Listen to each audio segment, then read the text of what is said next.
All right, do we have any club health and welfare? I do know that Doug Rosen has been moved to a retreat in Maryville. Your weekly email, I did read his address, so please drop him a card and let him know that you're thinking about him. And birthdays and anniversaries, we're slim on this week. But we do have 2 member anniversaries, and Warren Brown is celebrating 37 years, and Pete Walker is celebrating 29. So congratulations to those Rotarians. We do have some announcements. Lizzie, you want to go? Ken. Yeah. Go to Ken. All right, the Hazlet golf tournament is coming up, which is on September 16th. We need 2 more teams. The next one that's interested, we have 30 teams, and 2 more to fill up the roster. And but we're still looking for whole sponsors. We have plenty of work for whole sponsors, and the whole sponsors is really a big project for us, not just make it for success. So we'll be emailing the sign up sheet out for people to sign up. We're going to need lots of volunteers. Signing's getting close. Okay. Thank you. All right, President Lori, fellow Rotarians, I have several updates today. Number 1 is, you guys may recall, we funded the honor flight photo books, and they were kind enough to print us our very own copy.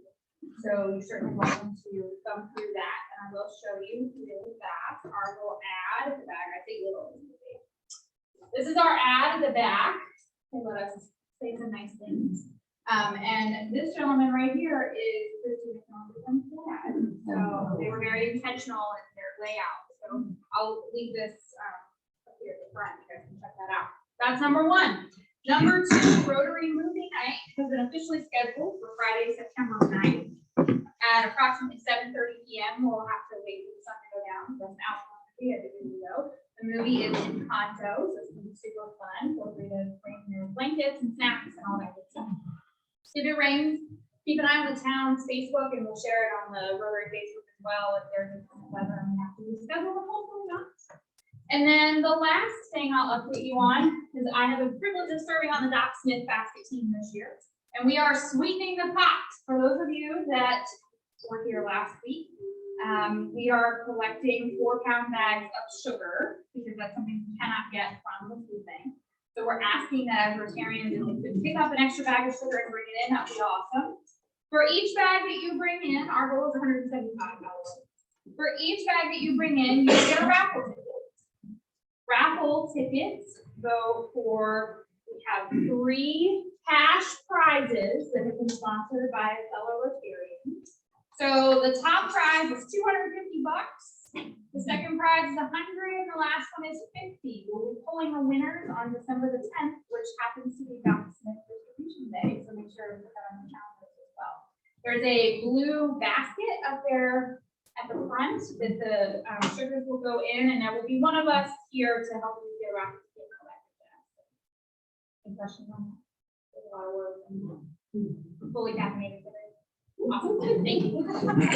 Thank you.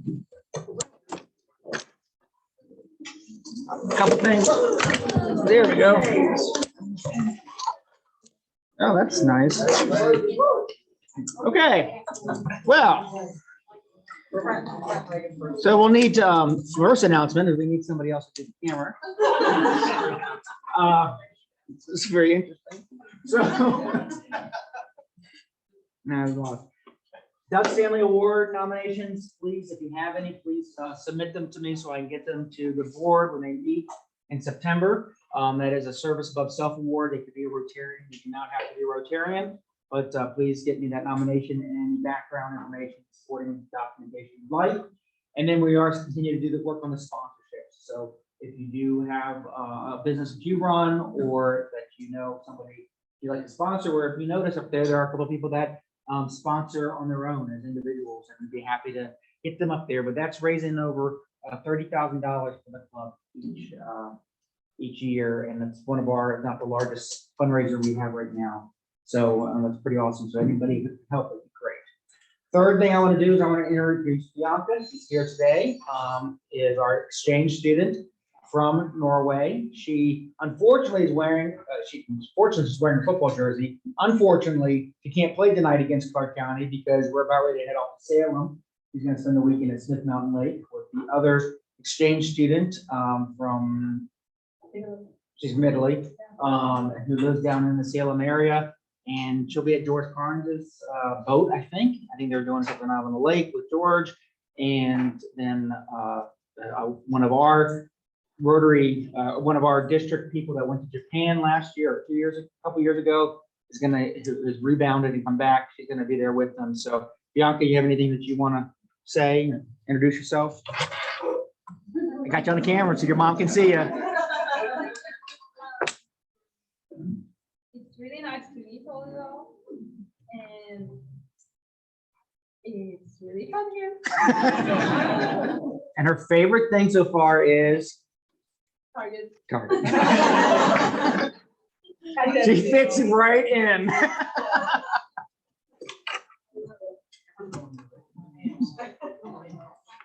All right. Katie, Katie, too, you wanna have some fun up here? I keep giving my money. So, how many people in the room, or their family have used Blue Ridge Hospice? So a lot of people are familiar. Look, I'm gonna get through this and cry. Sure I will.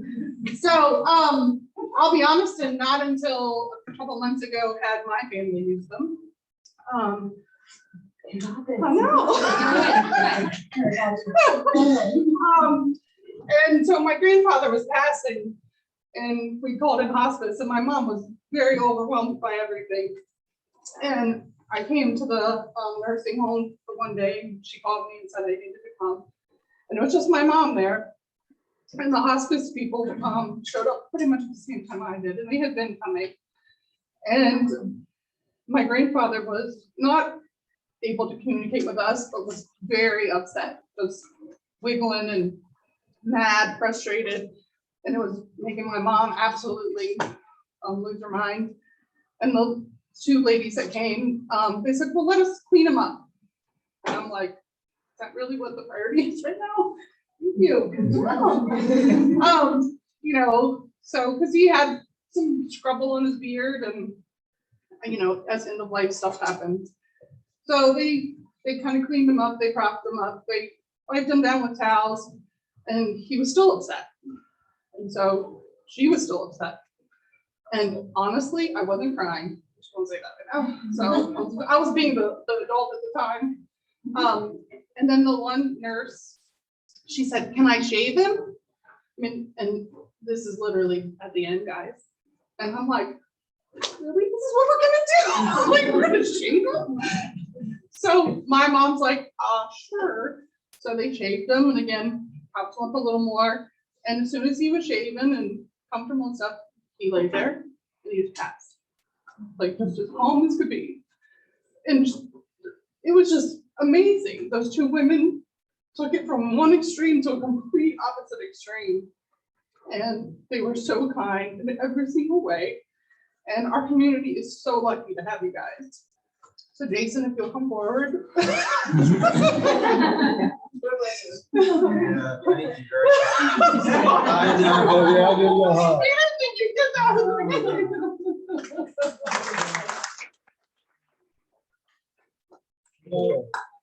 Oh, Let me okay. get an invitation. I will tell them, I'll Photoshop.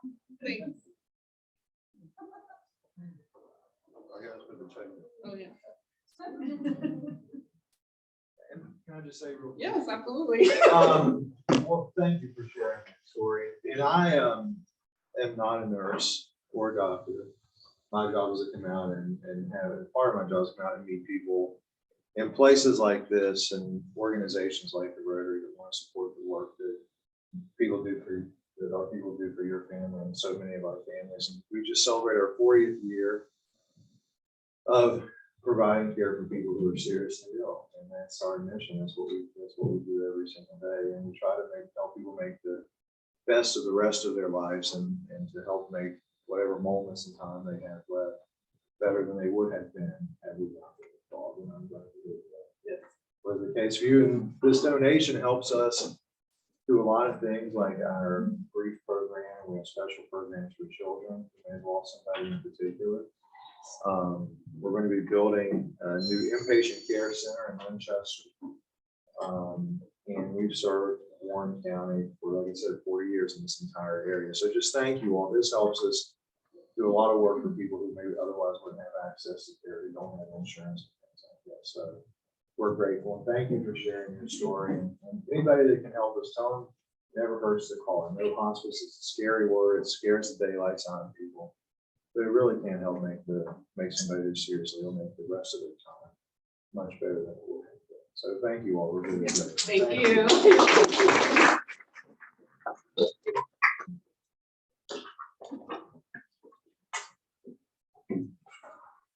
Okay, let's go back to Target. All right. That's a tell from the collar. Do we have happy dollars? Who's happy? Besides Bianca and her Target. I'm gonna start out, my twins turned 18 today, so my legal obligation is I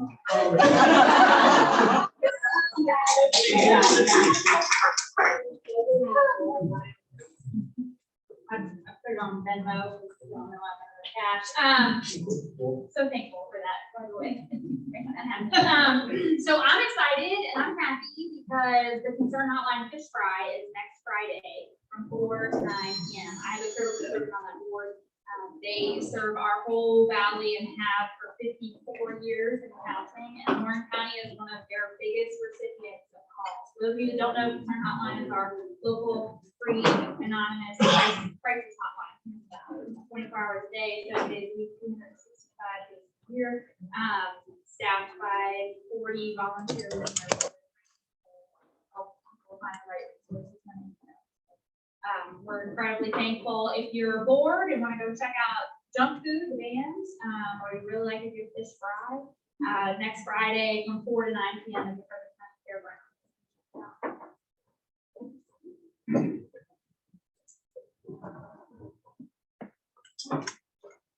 I have a happy dollar. I'm very happy to see all of your happy faces and to welcome our newest member, Peter Weitzman.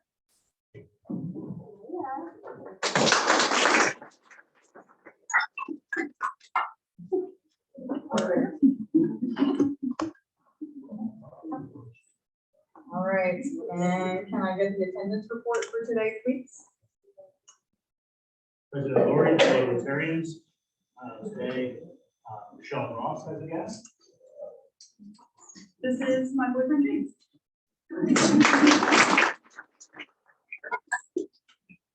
Brett, Katie already introduced their guests, so Lori will introduce the speakers, and today we have 33 members. Online and Okay. Katie, did you have a presentation from you?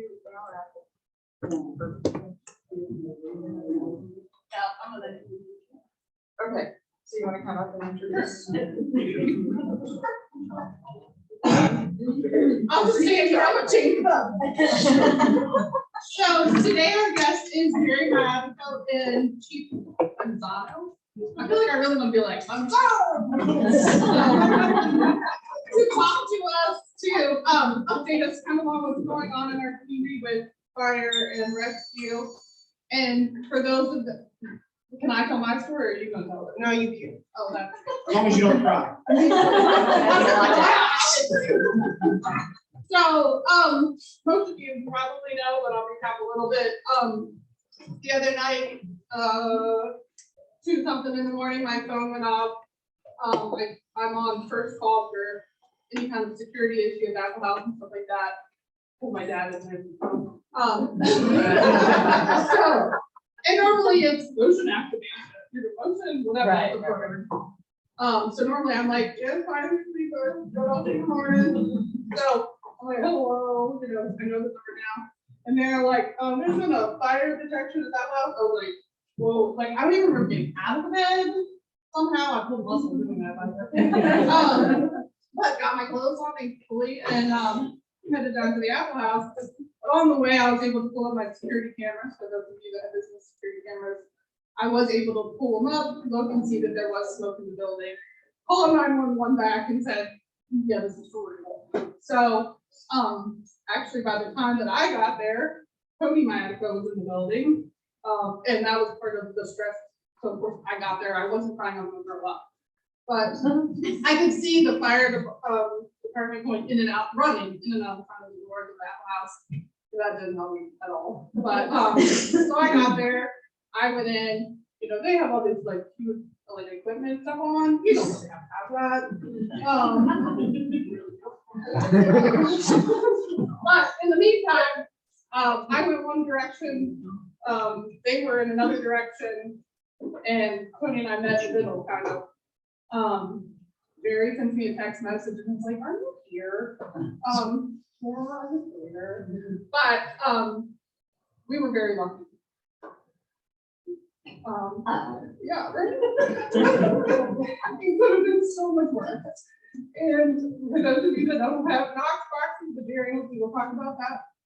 For your businesses, you know, get them. But Tony and another gentleman, I don't know who he was, he's a stranger now. They didn't enlighten me that I was a very lucky girl that night because of limited staffing and maybe, you know, we need more firemen and women and such and stuff like that. So I can't say it enough. 30 years ago, it destroyed that house. So maybe you are aware of that. So again, we were very lucky. And so you guys will take the floor and dance, whatever you did. Really? Well, thank you. All this crying. Mr. Burbank, I apologize. My wife will say I have ADD and I cannot stand It's okay. in one spot. So good luck keeping up. I might take it off the tripod. No, but to that end, I see a lot of familiar faces in the room. For those who do not know me, I am Gerry Miaitico. I have been your local fire marshal for about 11, 12 years now, and been a part of our fire and rescue system since I was 15 years of age. I'm now 42, by the way. See that? But no, it's always great. Last time I was here, I think there was like 7 people in the room and a lot on the computer screen. So it's great to see us able to get back together in large groups of people and come together and celebrate our great community. But to that end, one of the things since we've been here, Chief Manzano, our new fire chief of the Department of Fire and Rescue Services, he came in and took over in January 2001 after Chief Navy's retirement. I certainly think it's a great opportunity for him to introduce himself to the group. Chief? Oh, thank you, and I won't dance either. Thank you very much for having us here. My name is Jimmy Manzano. I hail from Northern Virginia. I was in Arlington County Reserve Virginia Fire Chief, retired in 2018. I did 34 years of service there. I was most ready and willing to retire when I got a call from volunteers and asked if I'd be interested in put my name in the hat here. I gotta tell you, it's been a blessing. We love it here. My wife and I live from Northern Virginia. We love it. I'm learning. Jerry and all the boots on the ground have been wonderful and welcoming, as has the community. Today, I know you guys are here to give a donation to help our department specific technology. I can tell you it's really needed. I came from a department that was wealthy. We weren't always wealthy, to be very honest with you. Until somebody flew a plane in the building and we got a lot of attention. I was there that day. And as a result of it, I see the work effort and attitude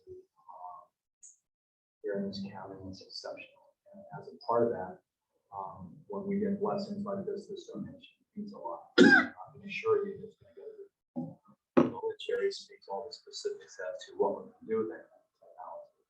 But just I'm going to say thank you.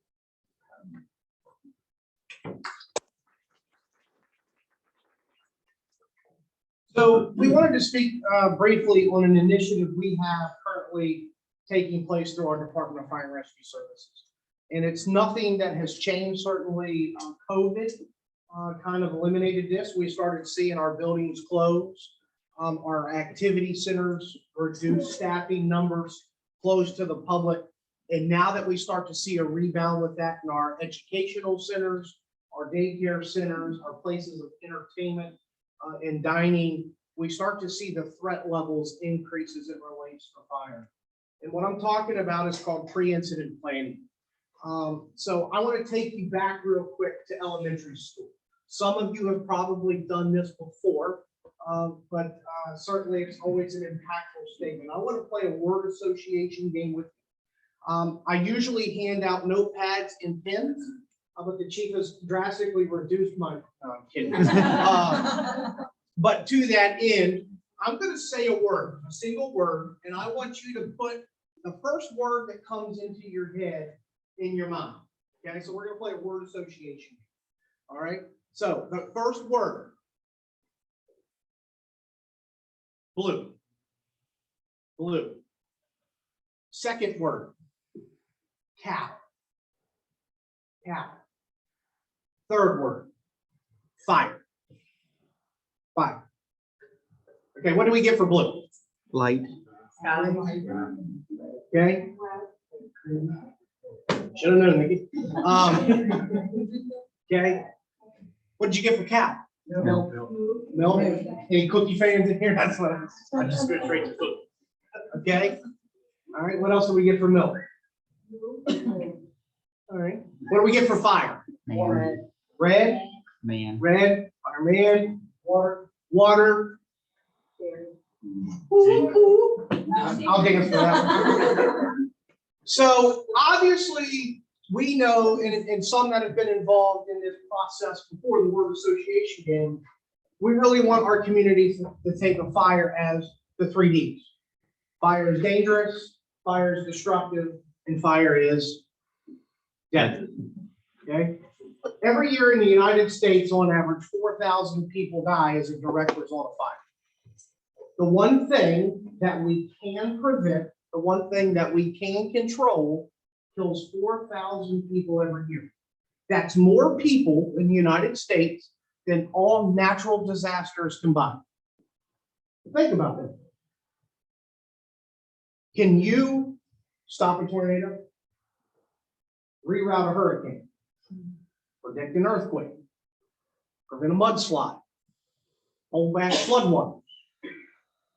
The things we cannot control kill less people than the one thing we can, and that's fire.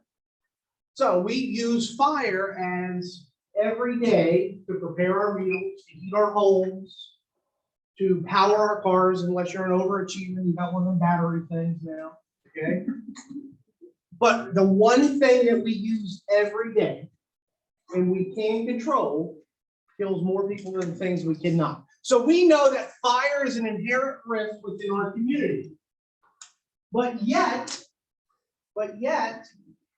we have to be prepared to respond to all the various different types of structures within our community. We think of fire striking our residential areas, a single family home, a town home, an apartment complex. But what about our businesses? What about our businesses? What about our industry? Okay, so there are some people in the room who've been here for quite a while. What are some significant business-related fire incidents within our community that you can think of? E. Wilson Morrison School. E. Wilson Morrison School. We talked about that this morning. Chimney Okay. sweep on Chester Street. What's The that? chimney sweep on Chester Street. Chimney sweep, Winchester. Or some other ones. Or some other ones. Golden China. Golden China. Golden China. We burnt that one too deep. Strong Oaks Wood Shop. Okay, think of Strong Oaks Wood Shop. One several months ago, Keen's Towing on Commerce Avenue, right next to the fire station in front of the tank farm. Okay. Stokes Furniture. Stokes Furniture. Now we're going way back. Okay. Warren County High. So we know he's going way back. RMA. RMA. Very good. How many times? RMA. Okay, twice. I wasn't on the first one. Well, actually, the old RMA, so technically 3 times, old RMA. In the current building, they had the significant fire there, then they had the cupola fire, right? Remember, it was struck by lightning. I was on that one. Okay. But if we look at the risks associated with fire as it relates to our business community, and Nikki's kind of sitting there looking at it, 12 years ago, we were utilizing Nikki and the Chamber of Commerce to do what?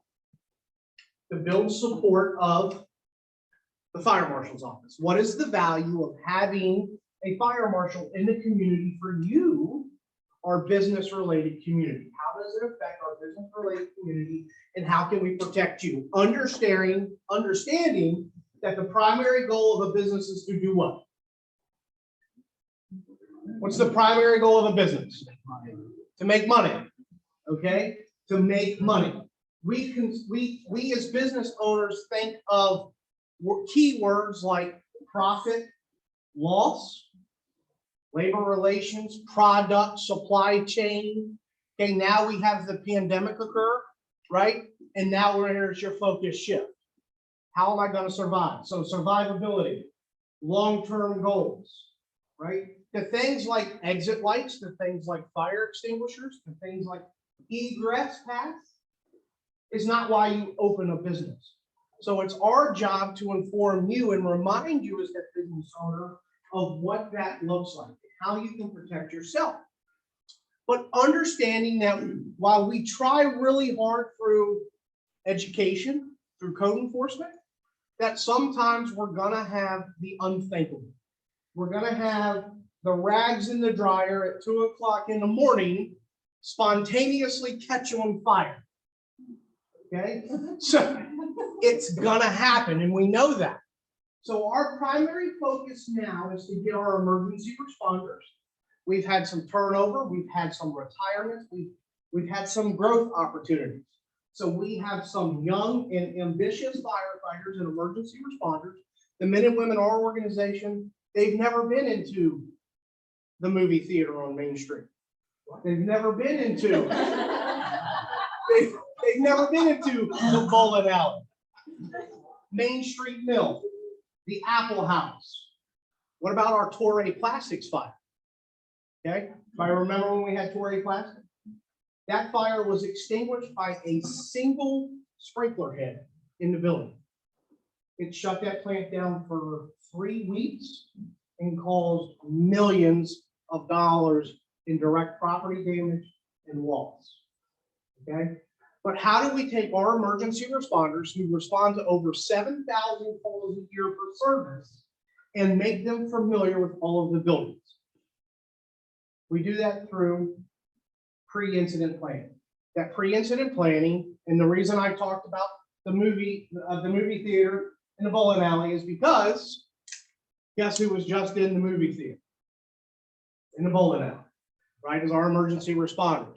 So you as that local business owner very well can be getting a phone call from our emergency responders saying, we'd love to come visit your building and simply walk through it. Look at construction types. Look at floor plans. Take strategies and tactical based decisions and put them into the minds of all responders. Well, then what is the knowledge gain? If it's Gerry Miaitico that walks into the community center and I do the assessment, how do I share that information to 9 different stations and 100 different career and volunteer responders? Today, that is done on a piece of paper. It's put in a 3-ring binder and it goes on a fire truck. What we're seeking is to embrace technology to make that a digital platform and be able to share that information in a moment's notice. So at 2 o'clock in the morning, when my brother, Tony Miaitico, who works at Linden Fire Station, is on duty and he gets that phone call to the Apple House, he pushes a button and the floor plan of the Apple House is sitting right in front of him. To where Katie's contact information populates on a screen, and if he needs to call her, he has her information. Or if we have that catastrophic incident that's going to affect multiple people. Mr. Weimer talked about some significant fire incidents in our community.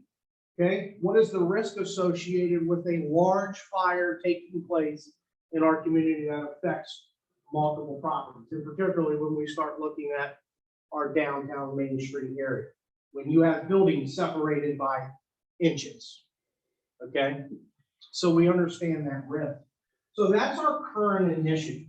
Our current initiative is to get our emergency responders within the various different types of occupancy classifications, commercial, industrial, multifamily, get them educated so when and if an incident occurs, we can be ready. We can be ready by embracing technology and putting that information in the hands of our emergency responders. And that's technology that is just lacking within our organization today. Katie asked me if I say something about Knox boxes. So that's another initiative we have going on. That is a voluntary-based program, but what is a Knox box? Okay, a Knox box is a rapid entry system that uses a singular key. When I started the fire service back in the 90s, if you open the glove box of the fire truck, there was a key ring, and it had about 70 keys on it, okay? Because people come in and say, hey, I have a gate on my farm. Here's the key if you ever need to get in, okay? So as we see growth within our community, our business owners, hey, at 2 o'clock in the morning, if my alarm goes off, I certainly don't want the firefighters ripping the door off the hinges. Here's a key. But that key goes inside of a box that is mounted on your facility, and the fire truck carries one key. The key that gets inside of that box on Walmart or Target, okay, so we can get in Target 24 hours a day, 7 days a week, say the word, right? So one single key gets us into all of our industrial facilities, our school facilities, our commercial facilities, our gate accesses to pre-designated landing zones, to dry fire hydrants. So it's a singular key program, okay? So that program allowed firefighters immediate entry. So now Katie's got to go through potentially, I need a new dryer, right? I got to throw away product potentially. And now I got to replace the front door because the firefighters ripped it off the hinges, okay? It was able to take a fire incident that caused a little bit of damage and do property conservation, okay? So that's what that program kind of looks like. If you're interested, let me know and I'll get you more information on it, okay? With that, I'll stop talking. We're get a little long-winded. I gotta save my voice because I gotta meet with Nikki apparently today. I blew her off last week. I apologize. For 3 weeks. I told you, I've been by your office multiple times. She said, no, you haven't. I said, I drive by every day. I didn't say I stopped. Okay. With that, I'll answer any questions that you might have. Any questions? Any questions? County cooperation here. Just usually when you ask me a question, it involves a lot of work. So Gerry, I want to have fireworks. Okay. So this really awesome mapping software, which sounds super cool, is the fire department the only people who are gonna have access to that? No, ma'am. So that will also communicate with our law enforcement agencies, both the sheriff's office, the police department, as well as it interfaces with our GIS system.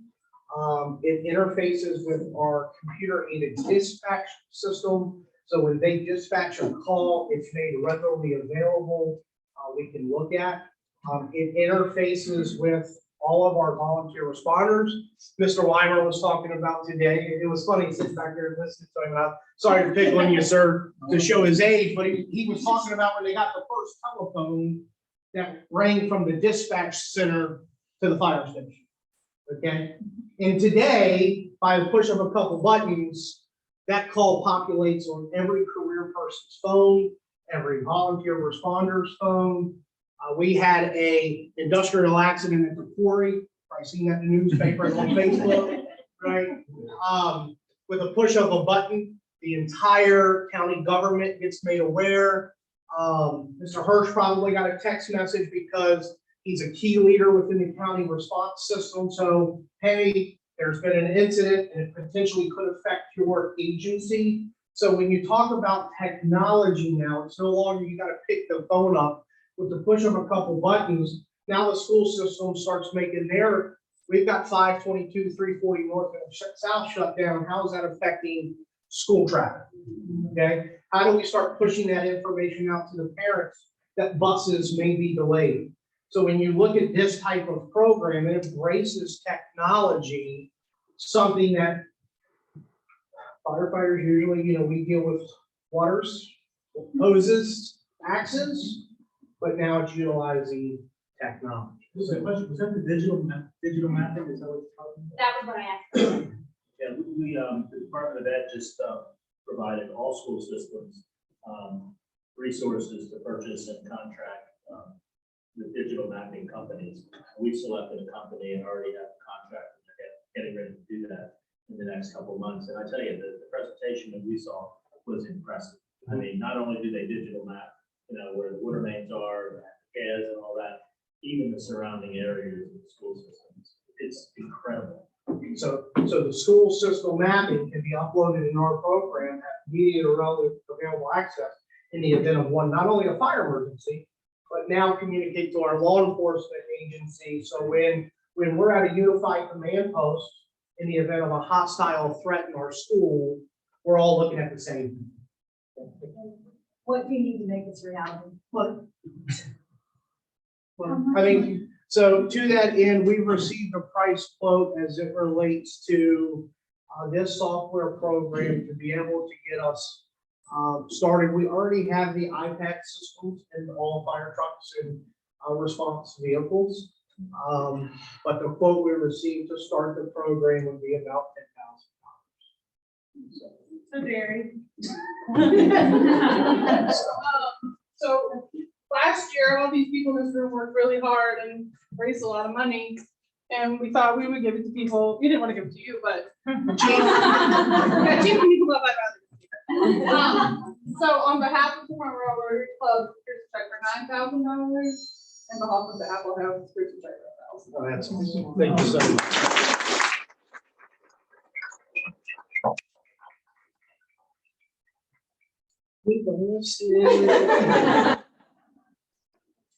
Other questions? We got our money, that's not. What's your volunteer percentage versus total people? Very good question. And how does that impact this? And that's something with, this potentially is going to impact our response system in more ways than you can remotely fathom. But if you look at our volunteer response numbers, they're the lowest I've ever seen. Okay.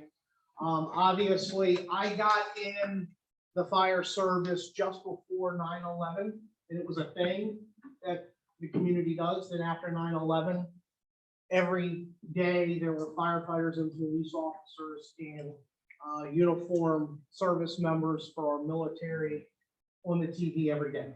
So everybody wanted to be either in the military armed services, a police officer, or a firefighter. So we've seen a drastic spike in volunteerism through our community. And it's funny because it resonates again, not to pick on Mr. Weimering's back. He talked about everything that he did in the Front Royal Volunteer Fire Department. And he gave a magic message, and that message we still fight today. He said, I got married, I had kids, and I just couldn't make the commitment anymore. And that's what we fight today. We fight what we call life happens. Okay. I was very fortunate at 15 years of age to walk into a community fire station and say, I want to be a firefighter.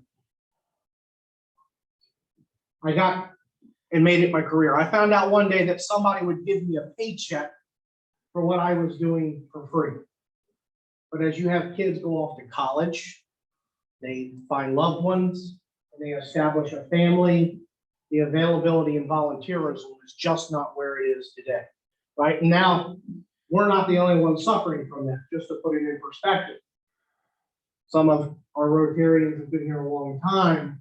We used to come speak to Rotary and we were speaking to 70, 80 people, okay? we would speak to you in the large room at Dean Steakhouse, and every chair was full, right? So we see it not only affect our fire rescue system, we see it affect our civic groups, our churches, the volunteerism, and it's usually the same 10, 15, 20 people doing all the work. That's how it is. We have some of the best volunteers in our response system. We have some of the most dedicated volunteers in our response system. We just don't have enough of them. So if you want to volunteer, what you need to do is call 540-636-3830. Just a note, the high restaurants were rotary used to be, it burned to the ground. That's right. Yeah, that's another one, yeah. What year was that? A long Time ago. But Mr. Wine.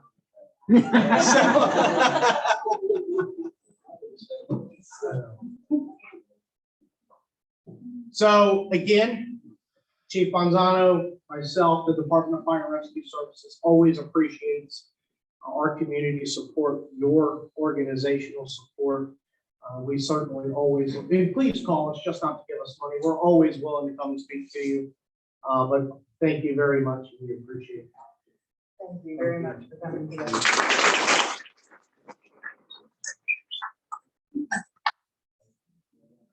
That was better target.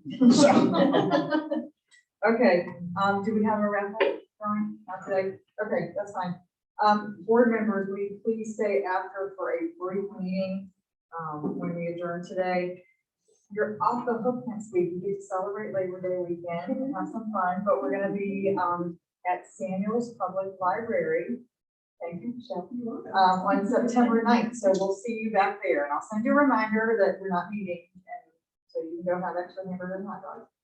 If you'll stand and recite the four-way testimony.